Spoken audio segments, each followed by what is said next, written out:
प्यारे भाई लोग, माफ़ करना यार, ये एपिसोड थोड़ा लेट हो गया। मैं बाहर चला गया था अपने काम से, ठीक है। तो हम लोगों ने एपिसोड के स्टार्टिंग मतलब पिछले एपिसोड में देखा था कि लिन फैंग मर चुका था और लिन कियान के बच्चे को दिखाया गया था। लिन कियान मर चुका था, एक ट्रांस जैसे स्टेट में चला गया था। उसकी सोल लिन कियान के बच्चे में थी, उन पर एक रैबिट ने अटैक किया था।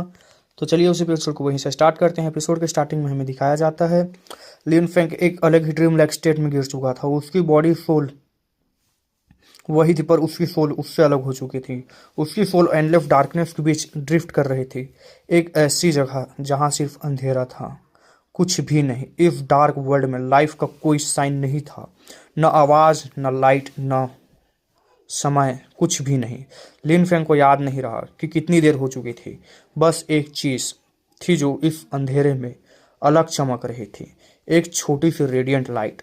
उसकी आंखें उस लाइट पर टिक के, कितनी अमेजिंग लगती है लाइट थी, मतलब, ठीक है, उसने कहा। पर जैसे जैसे वो पास जाता गया, लाइट और ब्राइट होती गई और ज़्यादा गॉर्जियस लगने लगी। पर जल्दी ही उसे समझ आ गया, वो लाइट इन्फिनाइट डार्कनेस तक फैली हुई थी। उस पूरे उसे पूरी तरह रीच करना इम्पॉसिबल था। अचानक वो लाइट उसके सर के ऊपर स्पाइरल बनाने लगी, ठीक है। स्पाइरल मतलब कुछ होगा यार, ठीक है। और फिर उसने एक फेमिलियर शेप ले ली, एक बुक।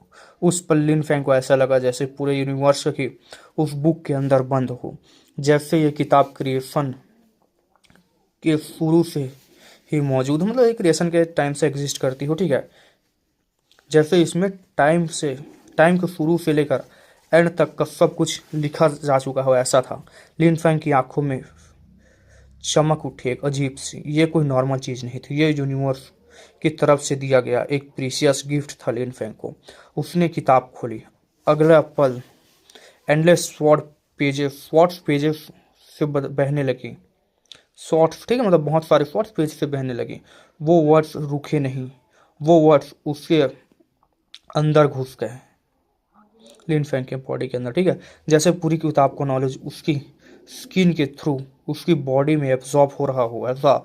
और फिर बूम, एक हैवी साउंड गूंजी, जैसे उसका बॉडी इस इंफॉर्मेशन के वेट से फटने वाला हो। लिन फैंग पावरलेस होकर जमीन पर बैठ गया। अंधेरा गायब हो चुका था, वो वापस आ चुका था। रात अभी भी डार्क थी, बारिश तेजी से गिर रहे थे और वक्त जैसे बिल्कुल भी नहीं बढ़ा हो। बैंग बैंग बैंग, उसकी सांसें हैवी थी, मतलब हाँफ रहा था, ठीक है। उसने बॉडी कांप रही थी, पेन ने उसकी लिमिट्स तोड़ दी थी, पर वो जिंदा था। अब देखो यहाँ पर 20 साल गुजरे हैं कि नहीं पता नहीं, शायद तो कोई यानी चैप्टर ना कुछ होगा ना कि आने थोड़ा दिखाता है स्पॉइलर की तरह, वैसा हो। अब क्या है पता नहीं मुझको उसके बारे में, हो सके तो वो कुछ इसका ही इमेजिनेशन का कुछ वर्ल्ड होगा। चलिए देखते हैं आगे। लिन फैंग जिंदा था और इसी पेन के थ्रू उसने डार्कनेस का एक ऐसा वर्ल्ड देखा था जिसमें यूनिवर्स के सीक्रेट्स छुपे हुए थे। कुछ पल पहले जब उसकी सोल श्रेड हो रही थी, उसे सच में लगा था कि ये मौत है, ऐसी पेन जो किसी ह्यूमन के लिए पॉसिबल ही नहीं लगती। स्पिरिट अवेकन करते वक्त क्या सबको इतनी पेन होती होगी? लिन फैंग ने रात के अंधेरे को देखा। उसे समझ नहीं आ रहा था कि इतने लोग इस पेन को कैसे झेल पाते हैं। उसने कभी खुद को जीनियस नहीं माना था, पर अपनी विल पावर पर उसे थोड़ा कॉन्फिडेंस था। फिर भी ये पेन तो उस इमेजिनेशन से बाहर थी। स्पिरिट अवेकनिंग के दौरान 3 फेसेस आए थे, हर एक पिछले से ज़्यादा ब्रूटल था। लास्ट फेज में उसकी बॉडी कोलैप्स हो गई थी, माइंड टिक गया था, पर बॉडी ये साथ छोड़ चुकी थी। तो यार माइंड टिक गया था पर बॉडी खत्म हो चुकी थी, ठीक है। इसीलिए उसके कान, आंखों, नाक, मुंह से पूरी तरह से खून बहने लगा था। शायद हर किसी के लिए अवेकनिंग अलग होती है, शायद मेरे स्पिरिट की वजह से ये ऐसा था, लिन फैंग ने खुद से कहा। यह सोचते ही लिन फैंग के हार्ट जोर से धड़क उठा। उसने अपनी स्पिरिट रिलीज किया और अगले ही पल सब कुछ बदल गया। वो फिर से डार्क वर्ल्ड में था, पर इस बार वो ब्लाइंड नहीं था। वो फील कर सकता था, वो सेंस कर सकता था हल्की हवा में हिलती हुई घास, जमीन पर गिरती एक हर बूंद को जो बारिश से हो रही थी, सब कुछ। वो शांत हो गया।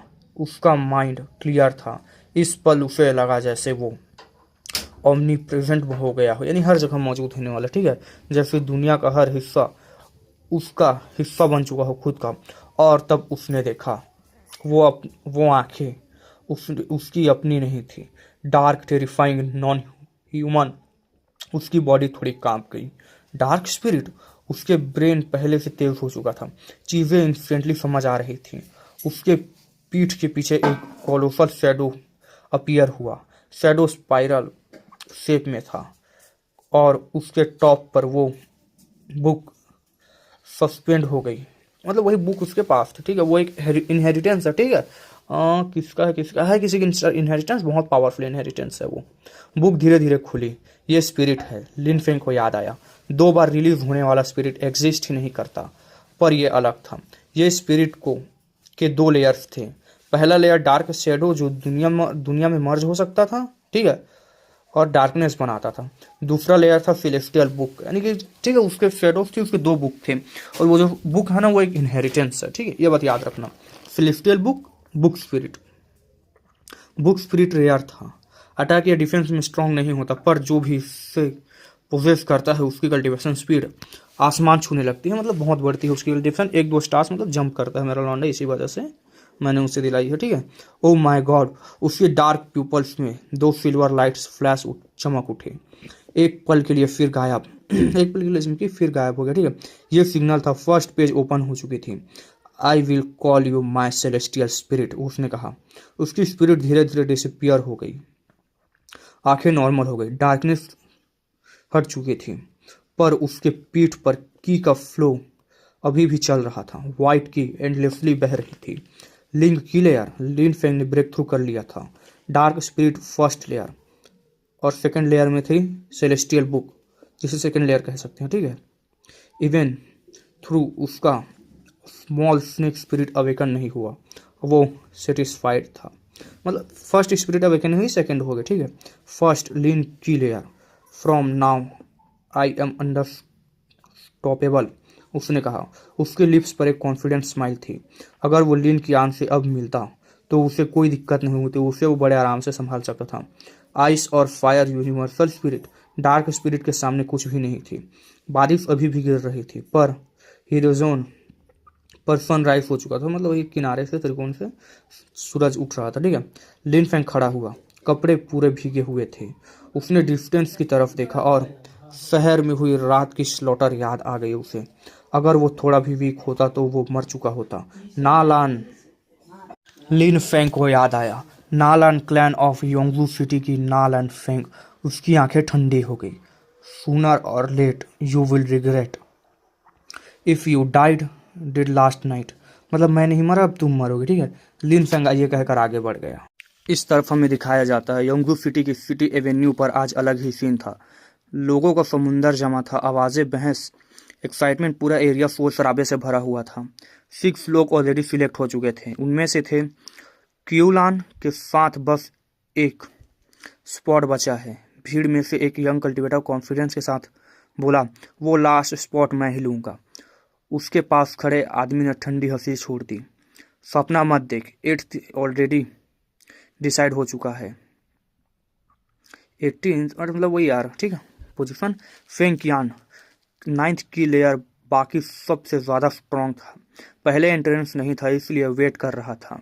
अब इरिटेट हो गया था कि नाम लेट आया, इसलिए खुद आ गया था। स्कैरी यंग मैन का चेहरा तुरंत बदल गया।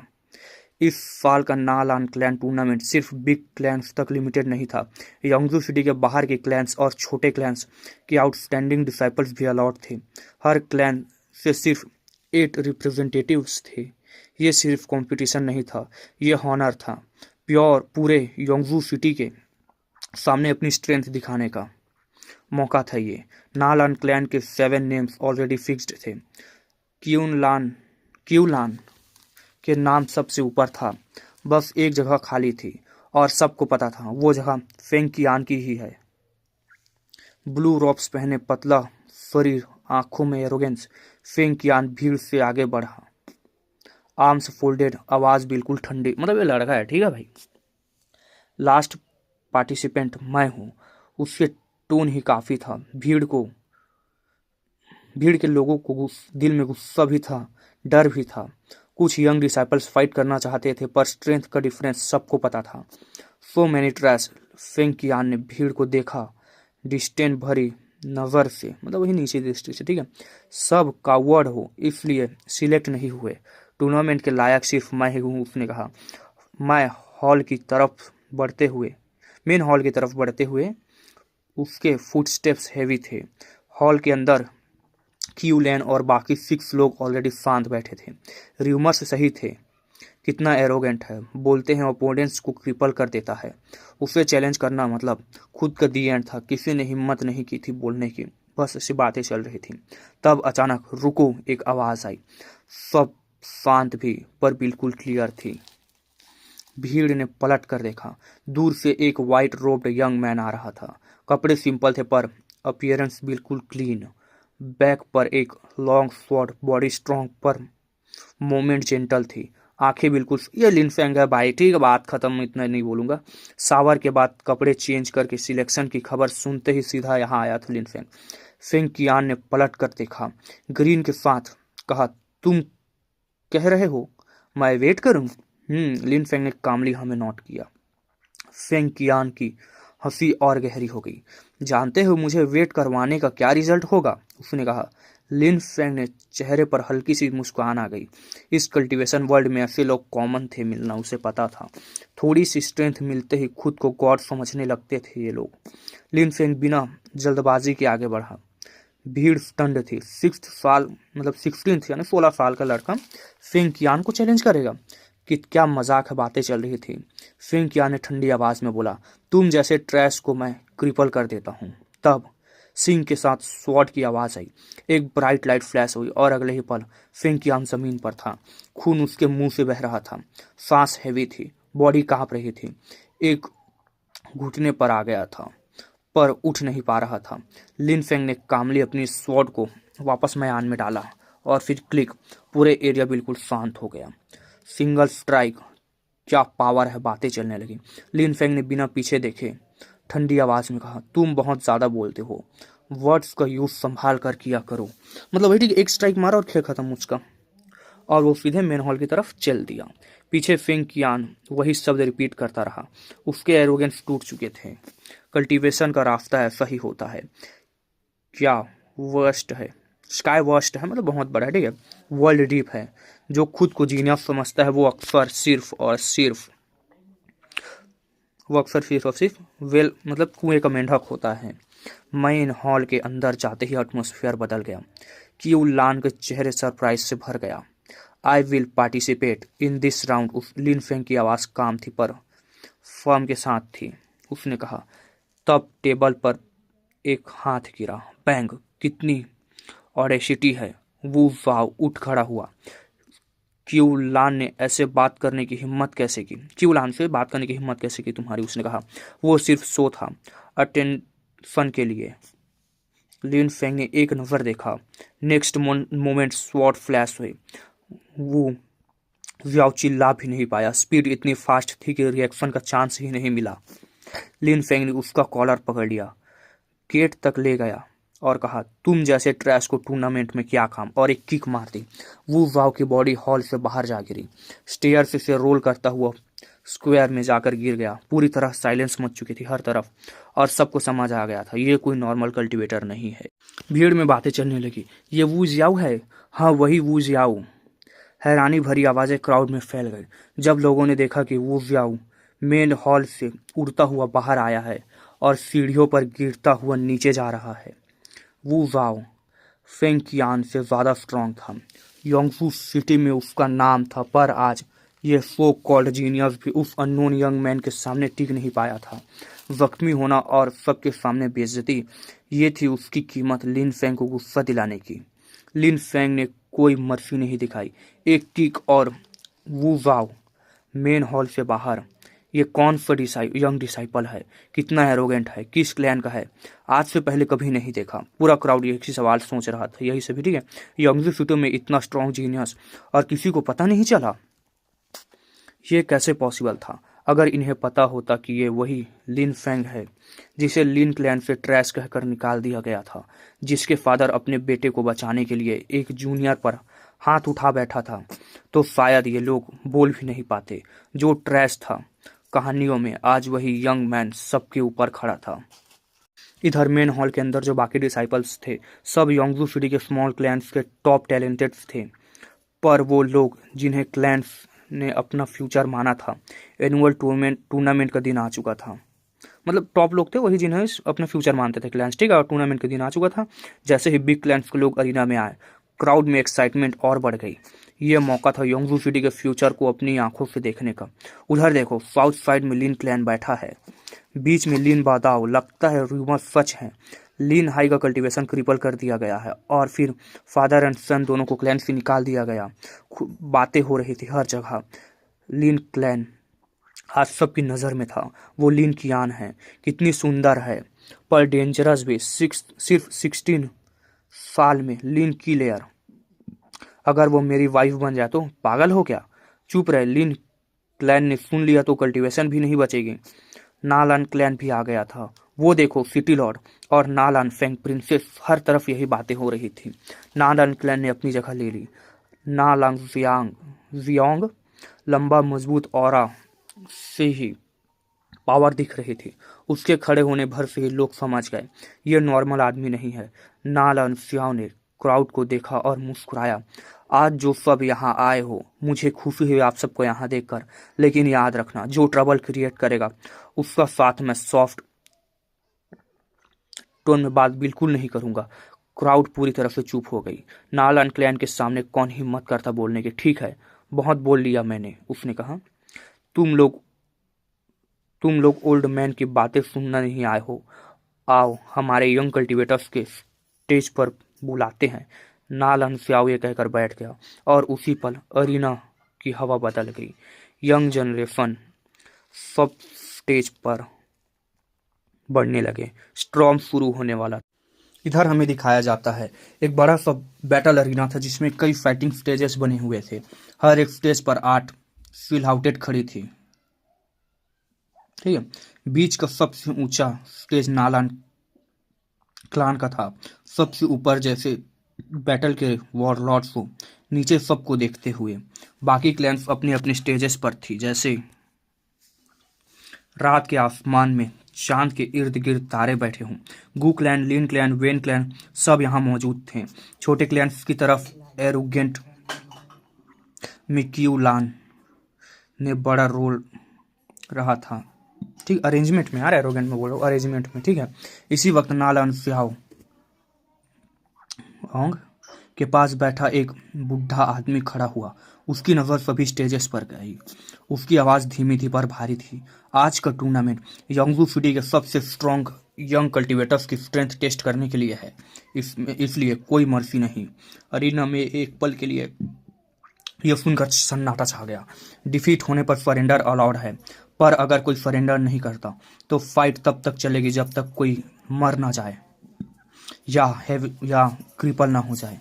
जैसे ही उसके शब्द खत्म हुए, क्राउड में हंगामा मच गया। फाइट डेथ तक, कितनी क्रूअल रूल है। सब समझ गए ये रूल स्वॉर्ड की धार जैसा था। फेस और प्रेस्टीज को सबसे ऊपर रखने वाले कल्टीवेटर्स सरेंडर नहीं करते थे। हार जाने से ज़्यादा इज्जत टूटना उनके लिए दर्दनाक था, तो वो मौत चाहते थे, ठीक है। बुढ़ा आदमी स्मार्ट था। यंगर जनरेशन के बीच का कॉन्फ्लिक्ट कम, पर ओल्डर क्लैंस का बीच नफरत और गहरी थी। वही यार सिविल वॉर की तरह है, मतलब आपस में ही लड़ेंगे कुत्ते की तरह, ऐसे, ठीक है। हमारे बच्चे बदला लेंगे वाला। नालन सियांग यही चाहता था। गुलिन वेन सब समझ रहे थे, पर कोई अपोज नहीं कर सकता था। नेम्स लिख लिए गए हैं, बैटल्स डिसाइड हो चुकी है।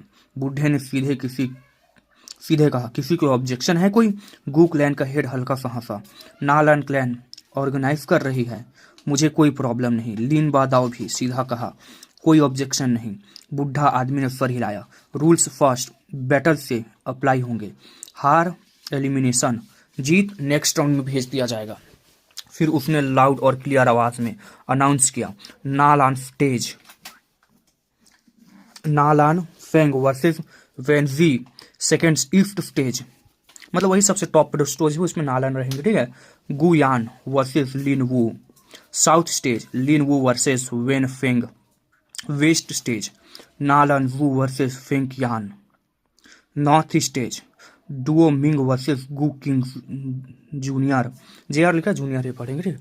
5 स्टेजेस 10 फाइटर्स, बाकी सब नीचे उतर गए, इसमें लिन फेंग का नाम नहीं था, ठीक है। क्राउन तुरंत बोलने लगा, वेन विन कितनी अनलकी है, नालान फेंग के सामने कोई चांस नहीं है उसके जीतने का।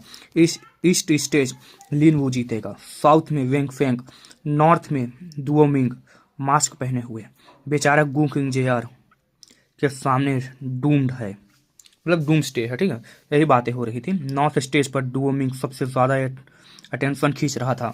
सिल्वर मास्क नाम अननोन, पर उसके अराउंड एक साइलेंस प्रेशर था गु किंग जेआर के लिए। डुओमिंग एग्जिस्ट नहीं करता था। गु किंग जेआर, ठीक है, दूसरे स्टेजेस देख रहा था, फ्यूचर अपोनेंट्स एनालाइज कर रहा था। नालन फेंग से फाइट नहीं करूंगा। लिन वू और वेन फेंग इजी है, फेंग यांग थोड़ा इम्प्रूव हुआ है, पर प्रॉब्लम नहीं, उसके लिए विक्ट्री गारंटेड थी। वेन विन ने सरेंडर कर दिया। वेस्ट और साउथ स्टेजेस पर रिजल्ट आ गए। वेस्ट स्टेज पर फेंग यांग जीत गया, सबकी नज़र नॉर्थ स्टेज पर चली गई। बस खत्म होने ही वाला है, क्राउड ने कहा। गु क्लैन के हेड की आवाज़ आई, गु किंग टाइम वेस्ट मत करो। गु किंग जेआर आगे बढ़ा, उसकी नज़र दुओ मिंग पर पड़ी। खुद नीचे उतर जा, उसने ठंडे टोन में कहा, तू फाइट के लायक नहीं। सिल्वर मास्क के पीछे लिन फेंग शांत था, मतलब ये जो दुओ फेंग जो है ना, क्या है एक मिनट ना, हाँ दुओ मिंग, ये लिन फेंग ही है, ठीक है। अब मुझे तो ऐसे ही लगा भाई। उसने गु किंग जेआर को इग्नोर किया जैसे हवा हो। सुन नहीं रहा, गु किंग जेआर भड़का, लास्ट वार्निंग दे रहा हूँ तुझे, या नीचे उतर या मैं यही मार दूंगा। इस बार लिन फेंग बोला, उसकी आवाज़ हल्की थी पर अंदर खौला हुआ लावा था। अभी मैंने डिसीजन नहीं लिया, इसलिए तू ही यहाँ से निकल। पूरे एरिया में साइलेंस छा गया। कुछ लोग हंस पड़े, पागल हो गया है क्या? पर क्यू लैन नहीं हंसी, उसकी आंखों में सिर्फ एक ही चीज थी, डेंजर। फेन कियांग भी चिल्लाया, गु किंग जेआर रेडी रहना, तू मरेगा। गु किंग जेआर का चेहरा बिगड़ गया। उसके फादर की आवाज करी, खत्म कर दो उसे। Poisonous feast. गु किंग जेआर गरजा, हवा फट गई। फीस्ट जहरीली की से भरी हुई थी और तब स्वॉर्ड चमकी, इतनी तेज कि किसी ने देखा भी नहीं। एक पल के लिए टाइम रुक सा गया था और अगले ही पर बूम, गु किंग जेआर जमीन पर गिरा। उसका हेड बॉडी से अलग हो चुका था। अरीना में कंप्लीटली साइलेंस मच चुका था ये देखकर। एक मिनट, गु किंग जेआर मर चुका था, उसका सर काट दिया गया था। गाइस, मुझे दिल से उम्मीद है कि आप लोग एक्सप्लेनेशन एंजॉय कर रहे होंगे। अगर कोई गलती हो रही है तो हमें ज़रूर बताएं, हम और भी अच्छे से सुधार करने की कोशिश करेंगे। तो चलिए कंटिन्यू करते हैं। नॉर्दर्न स्टेज पर गु किंग जूनियर का हेडलेस बॉडी जमीन पर पड़ा था। पूरा क्राउड उस लाश को देख रहा था, पर किसी ने मुंह से एक शब्द तक नहीं निकाल पाए। उसे सिर्फ एक स्ट्राइक में मारा गया था, इतनी तेज कि ज्यादातर लोगों ने बस इतना ही देखा था। लिन फेंग अपनी स्वॉर्ड सीथ में डाल रहा था। गु किंग जेआर, गु क्लैन का पावरफुल जीनियस, सिंगल स्ट्राइक में, ब्लिंक ऑफ आई में खत्म हो चुका था। न सरेंडर का मौका, न रेजिस्टेंस। वो स्वॉर्ड कितनी फास्ट, कितनी स्किलफुल है। क्राउड में एक आदमी ऑलमोस्ट घबरा गया, आंखें फैली हुई, किसी को समझ ही नहीं आया कौन सी स्वॉर्ड स्किल यूज हुई। बस एक फ्लैश और फिर सब खत्म। सिर्फ वही लोग ऐसा कर सकते थे जिन्होंने अपनी स्किल्स को परफेक्शन तक नरिश किया हो। उसकी स्वॉर्ड एक शैडो जैसी थी जो आंखों से बचकर निकल गई। लिन फेंग शांत खड़ा था। क्राउड उस फ्लैश को याद कर रहे थे। उन्होंने देखा था उस एक पल में डिवास्टिंग पावर अनलीश हुई थी, डोमिनेटिंग। गु किंग जेआर को मारना उसके लिए इजी था। अमेजिंग। फेंग कियांग चुपचाप लिन फेंग को देख रहा था। उसने इमेजिन किया, अगर वो खुद उस स्टेज पर होता तो शायद उसे स्वॉर्ड दिखाई भी नहीं देती और उसका सर पहले ही गिर चुका होता। कल रात के बाद उसकी रिस्पेक्ट बढ़ी थी, पर आज वो समझ गया, चाहे कुछ साल और कल्टीवेशन कर ले, इस लिन फेंग के सामने आना मतलब सिर्फ और सिर्फ मौत है। मतलब यार और कल्टीवेट करूँ फिर भी आऊँगा सामने तो मार ही देगा ये लड़का मुझे, ऐसी तो ठीक है। उसकी नज़र इस वक्त गू किंग एफर खड़ा हो गया, एस आर, ठीक है, गू किंग एस आर मतलब सीनियर, जूनियर था वो सीनियर है, ठीक है, खड़ा हो गया। उसका चेहरा लाल हो चुका था, रेड से ट्विस्टेड। उसके बेटे की लाश स्टेज पर पड़ी हुई थी। बूम, एक टेरिफाइंग की फूट पड़ी। गू king J are junior goo clan का एक सबसे आउटस्टैंडिंग जूनियर था, ऐसे ही मारा गया था। स्वॉर्ड की शैडो भी नहीं देख पाया था। गू किंग सीनियर के दिल में हेट्रेड भर चुकी थी। तुमने उसे मारने की हिम्मत कैसे की? उसकी आवाज थंडर जैसे गिरी। पूरा क्राउड का हार्ट बीट तेज हो गया। लिन फेंग ने सर उठाया, उसकी ब्लैक प्यूपल से सीधे कुकिंग सीनियर पर टिक गया। देखो भाई वो जूनियर था, उसके फादर का नाम सीनियर पड़ा है, ठीक है। एस आर तो वो जे आर, मैं कुकिंग बस बोलूंगा यार। तुम कहना क्या चाहते हो? क्या मैं यहाँ खड़ा रहकर उसे मुझे मारने देता? उसने कहा, फिर ठंडी हंसी के साथ बोला, तुम कितने स्टूपिड हो। गू किंग चुप हो गया। सच यही था, वो चाहता था कि कू किंग जूयर लिन फेंग को मार दे, पर जब उल्टा हो गया तो वो इसे क्राइम कह रहा था। लाइफ का एक सिंपल रूल होता है, सेल्फ डिफेंस, पर गू किंग जूयर गू क्लैन का था, इसलिए गू किंग सीनियर के लिए लिन फेंग का जीना ही गलत था। तुम बहुत ब्रेव हो, गू किंग सीनियर ने ठंडी आवाज में कहा, पर ज्यादा दिन जिंदा नहीं रहोगे। उसकी किलिंग इंटेंट बिल्कुल क्लियर थी। क्राउड को लिन फेंग पर थोड़ा दया आया। सिंगल स्ट्राइक में जीनियस को मार दिया, पर गूगलैंड उसे कभी जिंदा जाने नहीं देगी। तभी लिन फेंग बोला, मेरा नाम दुओ मिंग है। उसकी आवाज पूरे अरीना में गूंज उठी। गू क्लैन का कोई भी मेंबर अगर मेरे रास्ते में आया, मैं इस अरीना को उनके सिरों से सजा दूंगा। हाँ, पूरा क्राउड सुन्न रह गया यह सुनकर। यह डायरेक्ट चैलेंज था, सीधे गू क्लैन के मुंह पर थप्पड़ की तरह। एक ऑर्डिनरी मास्क यूथ प्योर पूरे गू क्लैन को थ्रेटन कर रहा था। गू क्लैन के यंग मेंबर्स गुस्से से चिल्लाए, पर अंदर ही अंदर डर डर भी था। गू क्लैन के मतलब ठीक है, गू किंग जूनियर को एफर्टलेस स्ट्राइक में मारा गया था। लीन की लेयर के अलावा शायद कोई भी उसके सामने जिंदा ना बचे। सबकी उम्मीद गुयान पर टिकी थी। लीन की लेयर का कल्टीवेटर था गुयान, ठीक है भाई। गूगलैन हर आर्क में है ना यार। हाँ है तो, इसमें भी है, क्या बोलते हैं उसको, वर्ल्ड डिफेंग डैन गॉड में भी गूगलैन है ना। चलो हमें क्या करना। अगर वो मेरे सामने आया, गुयान ने आइस कोल्ड आंखों से लिन फेंग को देखा, देखते हुए बोला, उसकी मौत ब्रूटल होगी। वाह भाई, तू मरेगा, मैं बता रहा हूँ, मर जाएगा, भग जाए यहाँ से। फर्स्ट राउंड कब का खत्म हो चुका था, अब सिर्फ 20 लोग बचे थे। सेकंड राउंड में लिन फेंग के सामने गू क्लैन से नहीं, बल्कि नालान क्लैन के जीनियस नालान चेन से होना था। नालान फेंग ने ऊपर से एरोगेंट नजर से देखा, फाइट कर सकता है तो कर, वरना सरेंडर कर देना। ऑल राइट, नालान चेन ने सर हिलाया। वो भी 9th की लेयर पर था। उसका मानना था गू किंग जूयर सिर्फ अंडर एस्टिमेट की वजह से मारा गया। मतलब यार अंडर एस्टिमेट कर दिया लिन फेंग को, इस वजह से वो मारा गया। बेटे तू भी करेगा, इस बार वो लिन फेंग को हरा सकता है। नाम और स्टेटस दोनों चाहता था, ठीक है। वो मास्क के नीचे लिन फेंग की आंखें ठंडी हो गई। उसे याद आया वो रात जब नालान क्लैन ने उसे मारने भेजा था, सिर्फ इसलिए क्योंकि उसने नालान फेंग को अपनी टेबल पर बैठने से मना कर दिया था।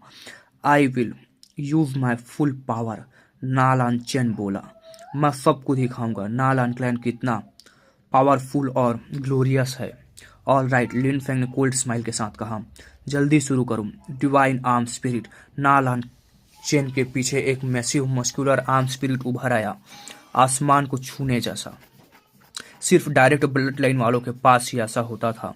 गॉड लाइक स्ट्रेंथ, डिवाइन पंच। पंच आने से पहले ही हवा फटने लगी। एलिमेंटल फोर्स स्पेस को डिस्टॉर्ट कर रही थी। उसने अटैक किया था, ठीक है। कितनी पावर, 9th की लेयर और एलिमेंटल फोर्स भी। लिन फेंग के चारों तरफ एक प्रेशर भर गया। फीस्ट का शैडो पूरे स्टेज पर ढक चुका था। तुम मरना चाहते हो, लिन फेंग ने कामली कहा। सिल्वर लाइट अचानक फ्लैश हुई, एक स्ट्राइक, फीस्ट शैडो गायब। सिर्फ स्वॉर्ड की ब्राइट लाइट बची थी। नालान चेन घबरा गया। उसने चैन पंचेस चला दिए। चैन पंचेस होगा कोई टेक्निक, ठीक है, पर हर स्टेप के साथ पीछे हटता गया। मरो, बस एक शब्द।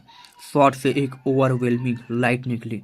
नेक्स्ट मोमेंट नालान चैन की बॉडी हवा में उछल पड़ी। जमीन पर गिरते ही उसका सर बस थोड़ी सी स्किन से जुड़ा था। नेक में एक बड़ा होल बन चुका था। आंखें खुली हुई, शौक से भरी। डिवाइन आर्म स्पिरिट ग्रेट था, पर लिन फेंग की स्वॉर्ड ज्यादा टेरिफाइंग थी। पूरा क्राउड के रीढ़ की हड्डी में ठंडक सी दौड़ गई। फिर से एक स्ट्राइक और एक किल, वही सिलसिला हुआ था। नालान जियोंग खुद स्टन रह गया। नालान फेंग चीखी, तुमने नालान क्लैन के मेंबर को मार दिया। लिन फेंग ने उसकी तरफ देखा और ठंडी हंसी हंसी। तो तुम्हारे रूल्स हैं ये, तुम मार सकते हो पर तुम्हें कोई मार नहीं सकता। ये तो गलत है सेमलेस, उसने कहा। लिन फेंग ने पीछे देखे बिना स्टेज छोड़ दिया। दुओमिंग स्वॉर्ड चलाते वक्त कॉन्करर लगता है। बचे हुए लोग बस यही दुआ कर रहे थे इस बंदे से फाइट ना हो। थर्ड राउंड का वेट शुरू हो चुका था। तब मैं होप करता हूँ गाइस आप लोगों को एक्सप्लेनेशन पसंद आया होगा। तो चलिए एपिसोड को यहीं तक रखते हैं और मिलते हैं नए एपिसोड के साथ। तब तक के लिए बाय बाय फ्रेंड्स।